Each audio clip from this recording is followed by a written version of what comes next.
Hey everybody, it's Dak here from the Ed Boys, and welcome to my 1 to 99 farming guide. Farming is generally a more passive skill to train, so this will be a little bit different than our typical 1 to 99 guide. I'll still be ordering things from low to high level, but it'll mostly be just talking about which plants you're unlocking for farming runs. In this guide, we'll start with the farming basics, then the quests that you can do to skip some of the early levels. We'll still start at level 1 with making Supercompost. At level 15, you can start your tree runs, which is usually the majority of a player's farming XP gains. After that, we'll talk about herb runs, then Snape Grass. We'll go over the Hespori, which is a cool farming boss, and finally we'll go over the Tithe Farm, a method for grinding out farming XP constantly instead of having passive gains in farming runs. This guide is going to be pretty long as there's a lot of information about farming. As always though, there are chapters on the timeline and in the description so you can skip to whatever information you need. Farming is a pretty simple skill. Any tools that you need can be purchased at various farming shops or farmers around the world. There's a good farming shop at the farm south of Falador and a good shop on the north side of Catherby. Seeds can be obtained mostly from monster drops or pickpocketing master farmers, but for mains, you're going to be just buying your stuff from the Grand Exchange. There's all different kinds of farming patches around the world. These patches will have weeds in them, which you have to use a rake to remove. When the patch is empty, you can then plant a seed by using the seed on the patch, as long as you have a seed dibber in your inventory. You can use compost on the patch to decrease the odds of it dying and increase how many resources you get when you harvest the plant. Plants will grow in stages, and at each stage, there's a chance that the plant becomes diseased. You can use a plant cure on a diseased plant to save it, but if a plant is diseased when it tries to grow to the next stage, it will die. There is a spell on the Arceus spellbook called Resurrect Crops, which requires 78 magic to cast. The spell has a base 50% chance to save a dead plant, up to 75% if you get your magic level to 99. If the spell fails, it'll auto clear out the dead plant, but if it succeeds, the plant will come back to life and continue to grow from where it left off. Many plants can be protected by nearby farmers as well for a price. You can check the in-game guide to see what you can use to protect any plants. If you pay a farmer to protect it, the plant cannot become diseased. When a plant is fully grown, it can be harvested for some farming XP, and then you just repeat the process. There are a bunch of quests that you can knock out to skip the early farming levels. It's not required, but it is highly recommended. If you do these quests in this order, it's Recipe for Disaster, Goblin General subquest, Fairy Tale Part 1, Forgettable Tale of a Drunken Dwarf, Garden of Death, Garden of Tranquility, Enlightened Journey, and My Arm's Big Adventure, it will jump you from 1 to 38 farming. You could just knock out a couple of them to at least get a start, but completing quests is good progress on your account in general, so it is very worth it. I will start at level 1 for anybody who doesn't want to do the quests. There are a few methods right at level 1, like bagged plants or just planting potatoes, but I do suggest just making some super compost to get started. To make compost or super compost, you need to put 15 compostable items into a compost bin, close it up, and then wait about an hour and a half for the contents to rot. Low-level stuff like weeds and potatoes will make normal compost, but you can put either watermelons or pineapples, which are both pretty cheap, and pineapples are easy to buy at charter ships for Ironmen, and that'll make super compost instead. You could even add some volcanic ash to make ultra compost, but just super compost is fine to get started. You'll need to make 284 buckets of super compost to get from levels 1 to 15. There's a compost bin at most allotment patches. There's one south of Falador, west of Port Phasmatis, north of Ardoin, north of Catherby, south of Hosidius, and west of Civitas Illafortis, which is the main city in Varlamore. Any other bins in the game require higher than 15 farming to use. Making 15 compost per bin, that's 19 bins needed to get those levels, and you have 6 bins to work with. So that would require 4 farming runs to get from level 1 to 15 just doing bins of super compost. For more information on traveling to those patches, check out the herbs section of the guide. You'll need empty buckets to empty out the compost bin when they are ready. Both empty buckets and buckets of compost can be stored at the tool leprechauns nearby. At level 15 farming, you can start doing tree runs, beginning with oak trees. To grow a tree, you do need to plant a sapling. Saplings are tradable on the Grand Exchange, so mains can just buy them.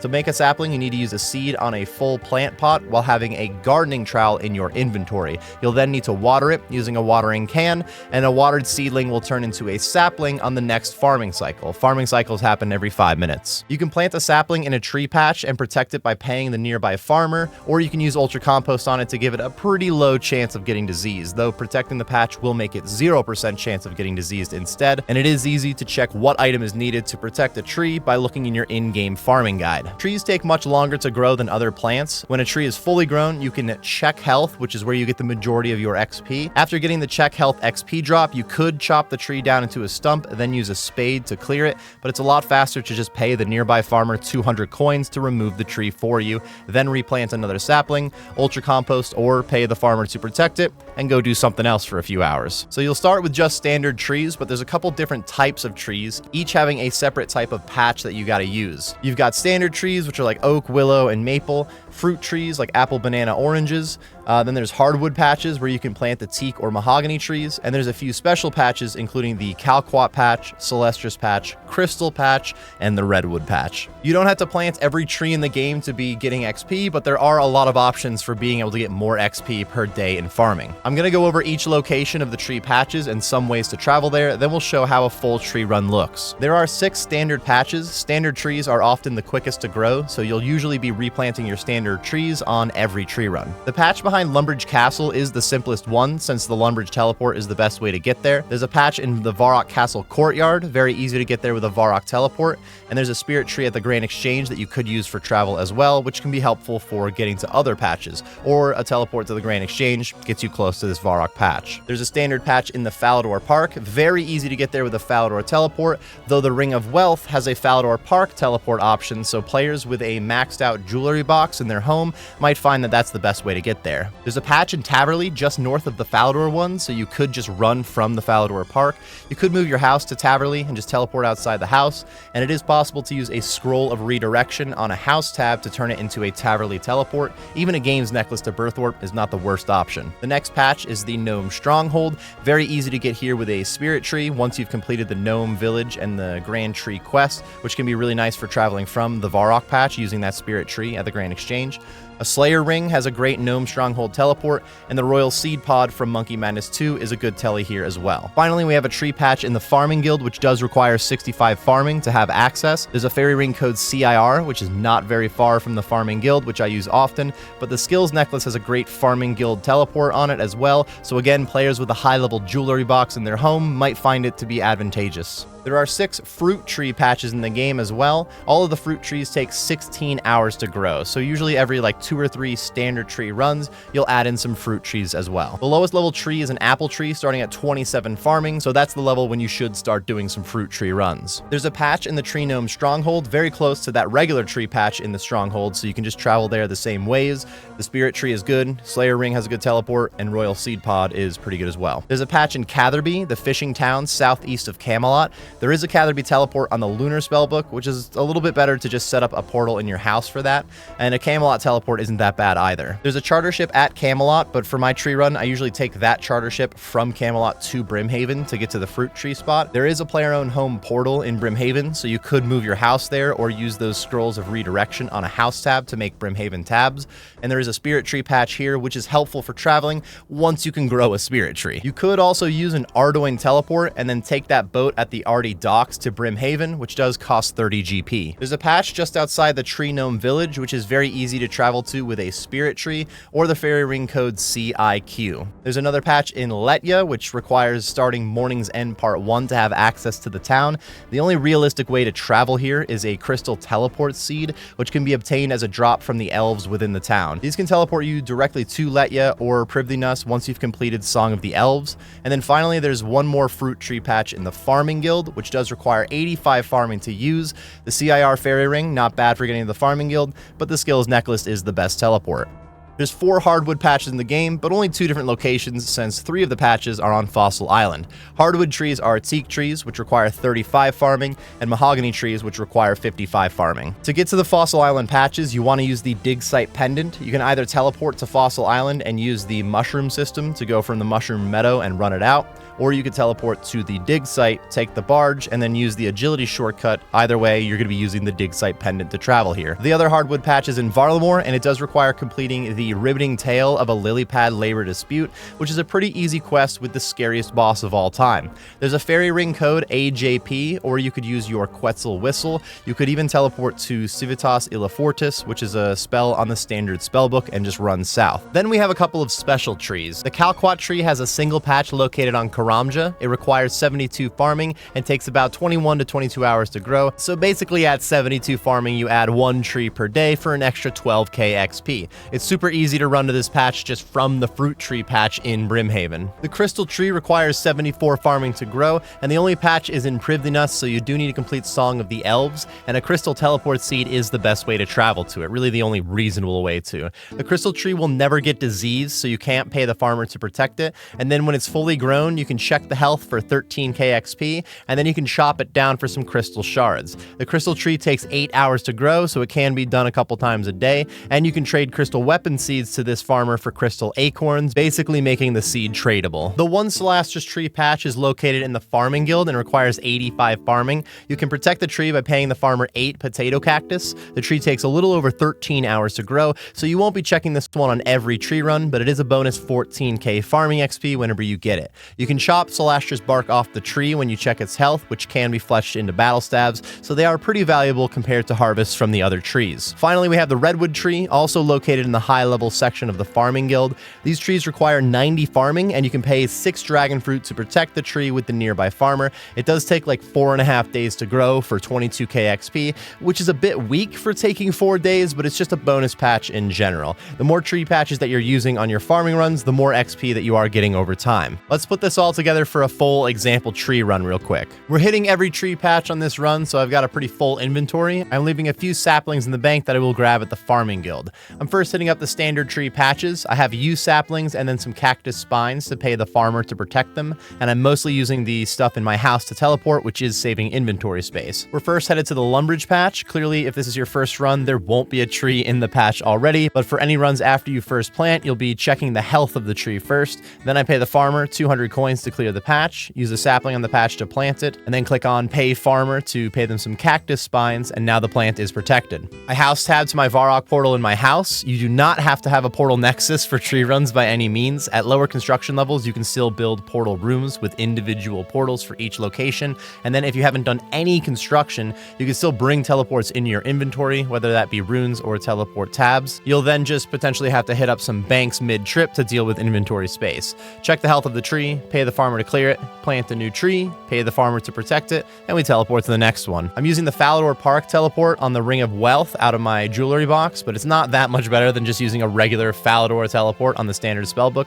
Check the health, pay to clear, plant the tree, pay the farmer, and off to the next tree. I'm just walking up north to Taverley to keep this one simple, though the Taverley teleport to the player-owned home portal is pretty solid, would save you a little time. Check health, clear it, plant another, pay to protect, and now we're headed to the Gnome Stronghold. I am using a spirit tree for these patches. If you don't have a spirit tree in your house, I suggest taking the spirit tree in the corner of the Grain Exchange, which is very easy to access from the Varrock Courtyard patch that we already checked on. We go a little southwest to check on the standard tree, clear it out, and plant another and protect. Then I'm running up a little northeast for the fruit tree patch that is here as well. I'm going to be sending papaya trees right now. I check the health, then we have the choice to pick the fruit. For Iron Men, you likely want to pick the fruit as they can be used to protect other trees, but you can pay the farmer to clear the patch before picking the fruit, which does save a little bit of time. You miss some slight XP not picking the fruit, but it's really not that much, so it's up to you. If you do pick the fruit, you can use it on the nearby tool leprechaun to note it for you, then plant a new tree, pay the farmer some pineapples here to protect my papaya tree, and we are out. I use the nearby spirit tree to go to the Tree Gnome Village, and then follow Elkoi out of the maze so I don't have to run that myself. Yo, a dragon impling real quick. Check the health of the tree, clear it out, plant another, and protect. Next, I'm using my crystal teleport seed to take me to Letya. You're probably starting to get the pattern here. Check the health, clear the tree, plant a new one, protect it. I use the same crystal teleport seed to teleport to Privdinus this time, and then I'm checking on the crystal tree. You do need an axe to clear this one out. I forgot mine, so I went to the nearby bank.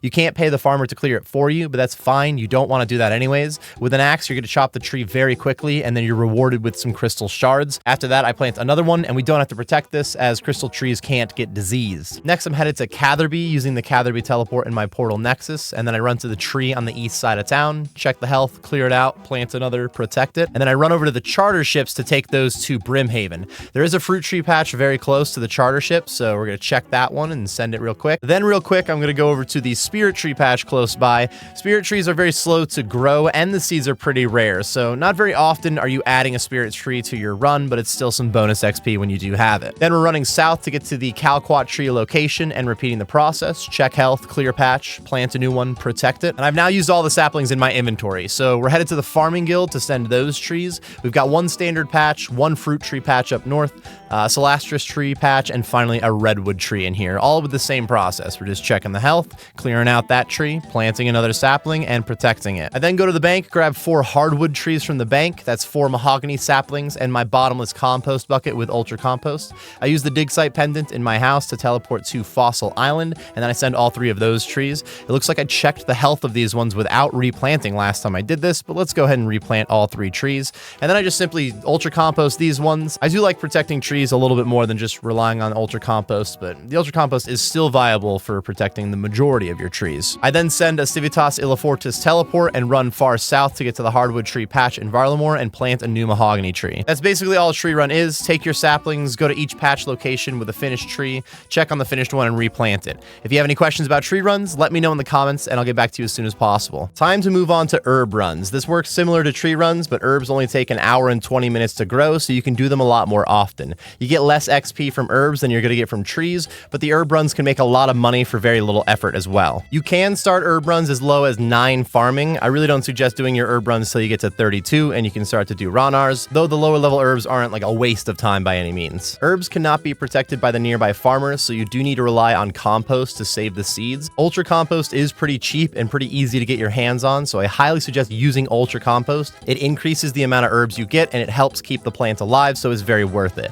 When an herb is fully grown, you can use secateurs to harvest the herb. Magic secateurs are a reward from completing the Fairy Tale Part 1 quest, and they do increase the amount of herbs you get per plant, so it's very recommended to go get your magic secateurs before you start herb runs. There are a lot of passive bonuses that you can get for your herb runs by completing various diaries in the game, like Harmony Island patch requires Mauritania elites to even use it, but then the Easy Corin diaries make the Hostidius patch disease-free. Medium Lumbee and Artie diaries give you some good teleports. The Kandarin diaries can increase the amount of herbs that you get from herb patches. Hard Fremenic diaries give you a good teleport for the Trollheim patch, and the Hard Corin diaries give you increased yield from the Hostidius patch. So in general, completing more quests and completing more diaries, that can be very helpful for your herb runs. There are 10 herb patches in the game. You don't need every one of them unlocked to start sending herb runs, but let's go over each patch, where they're located, and how to get there. The Falador farm just south of Falador has an herb patch, no requirements to use. Completing the medium Lumbridge diaries will give you a cabbage patch teleport on your explorer's ring,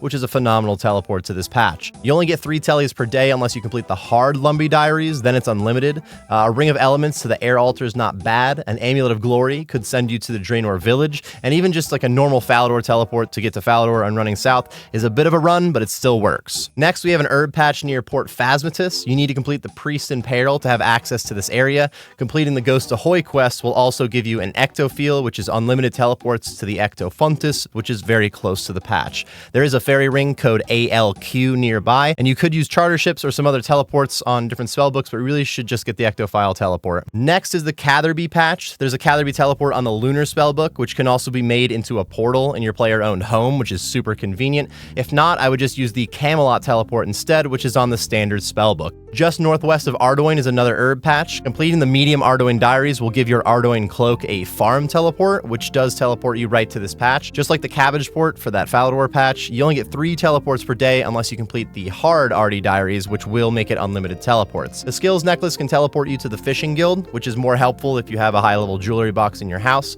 There's a fairy ring code BLR that's not very far, and the Ardoin teleport on the standard spellbook isn't that bad. Even running from the Catherby patch, if you have no teleport, isn't the worst, but I do suggest just getting your Artie cloak going. Next, we have the Hostidius patch. This is one of the cities in the Great Korend. The Xerix Glade teleport on the Xerix Talisman is great for this patch. There's also a house portal very close, so you could move your house to Hostidius and then teleport outside of your house.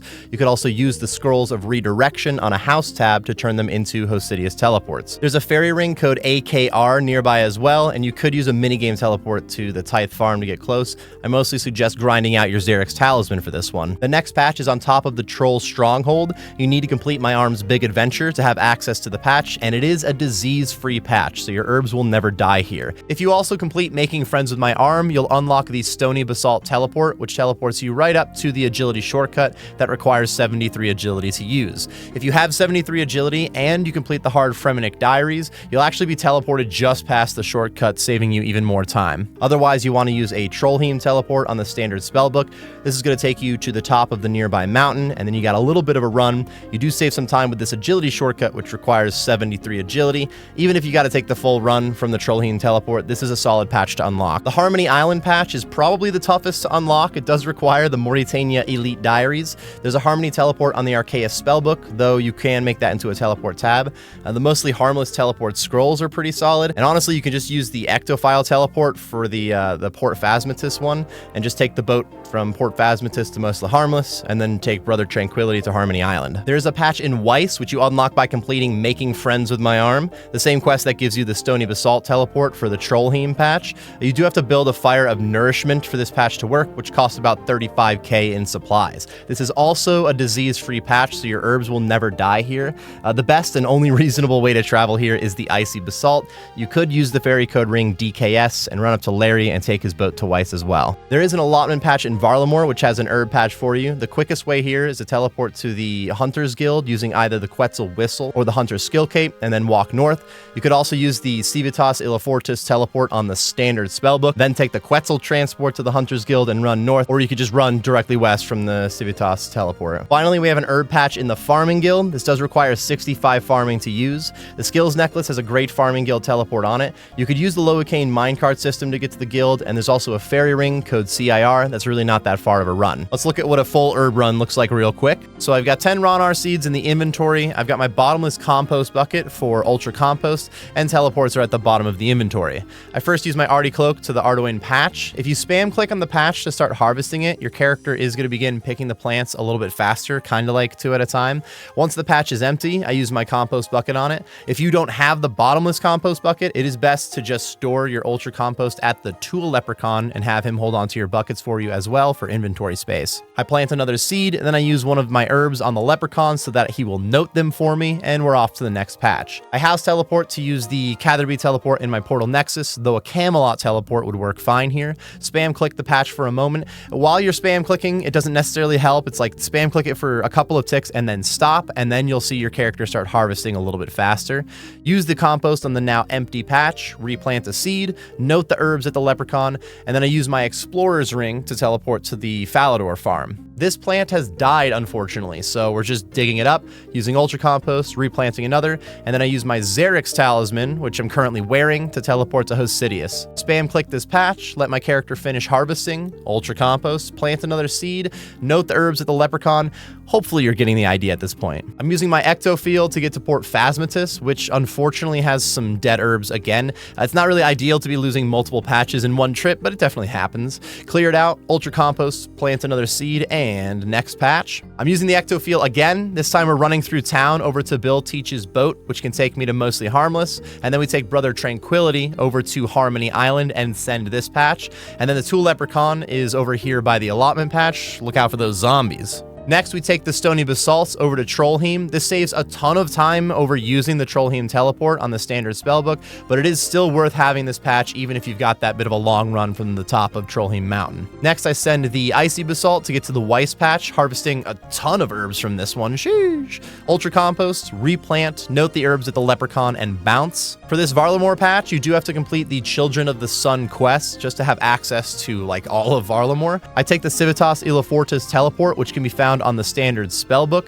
From here, you could just run west to the patch, but I'm going to take the Quetzal transport to the Hunter's Guild and then run north. My final patch is going to be at the Farming Guild, which I'm going to be using the jewelry box to use that Farming Guild teleport on the skills necklace, but the CIR fairy ring is still fine for traveling to the Farming Guild as well. It's really not much of a run. I used the CIR fairy ring for quite some time. Once you've seen one farming run, you've really seen them all. You're just harvesting and replanting each patch. That's what a farming run is. So a large portion of farming gains is is just unlocking decent teleports so that you can be pretty quick with your runs. Next, I want to give a quick shout out to Snape Grass, the highest level plant that you can grow in an allotment patch. You can farm these at 61 farming. Snape Grass is used to make prayer potions, so you can profit a little bit with them, but it's also pretty good bonus XP since there's a lot of allotment patches around the game. Each allotment patch in the game is accompanied with an herb patch, so you can just take Snape Grass seeds with you on your herb runs, and you'll add a little bit of bonus XP and a little bit of profit. If you wear a charged amulet of bounty while you do these, you have a 25% chance to only use 1 seed instead of planting 3, which is pretty convenient as well. Now let's talk about the Hespori, a very cool farming boss encounter located in the farming guild. This requires 65 farming to grow. The patch is in this little cave in the western part of the guild. The Hespori plant will never get diseased, so you don't have to use compost or anything like that. It takes 22 to 33 hours to grow, so generally like a day and a half per Hespori fight.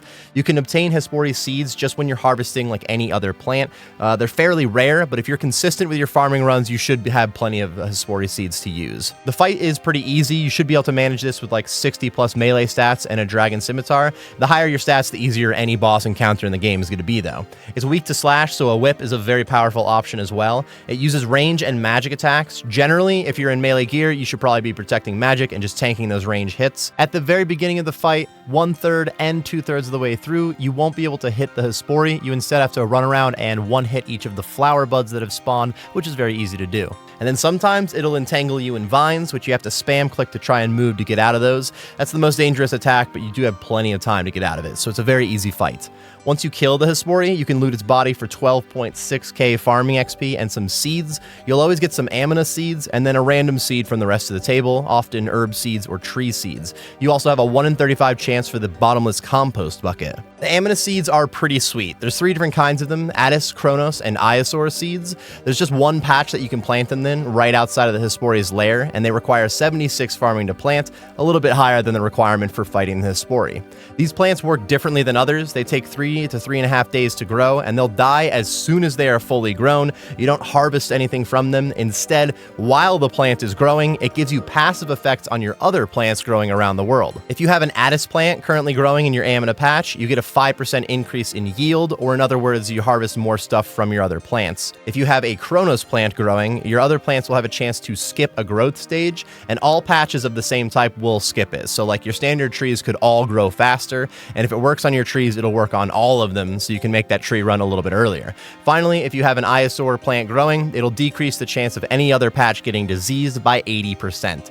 The Amina plants are very helpful for overall farming gains, and they're not tradable, so it gives more value to grinding out your Hespori kills. I'd like to briefly mention the Tithe Farm. This is a farming mini game where the plants grow much faster than they would in the normal world, so you can actually like grind out farming XP instead of taking passive farming runs. Overall, it is more efficient to be doing tree runs and herb runs than it is to do the Tithe Farm, but if you need a higher farming level and you don't have as much overall time to wait, then this is a great option, as you can get over 100k farming XP an hour while you do it. There are some solid rewards for the Tithe Farm, like the seed box, the herb sack, and the farmer's outfit, which gives a little slight bonus farming XP. I really do mean slight bonus XP as well. It's a bit better on paper than it is in practice, but the outfit can still be nice. The Tithe Farm got some sick updates a while back, making it easier to grind as well, and I did upload an updated Tithe Farm guide that is linked in the description, so I won't be talking about how to do the Tithe Farm right now, since that's going to add more time to an already lengthy farming guide. The too long didn't read for this guide is do your early farming quests, start tree runs at level 15 farming, start your herb runs at like 26, maybe 32 farming if you want some more profit, and then just get into the habit of sending your farming runs every day, and your level will slowly tick up. If you have any questions about farming training, be sure to let me know in the comments, and I'll get back to you as soon as possible. If you enjoyed the video, or you just got some useful information out of it, be sure to like and subscribe for more content, and check me out on Twitch, which should be linked on the screen and in the description. Thank you for watching, and best of luck on your farming gains.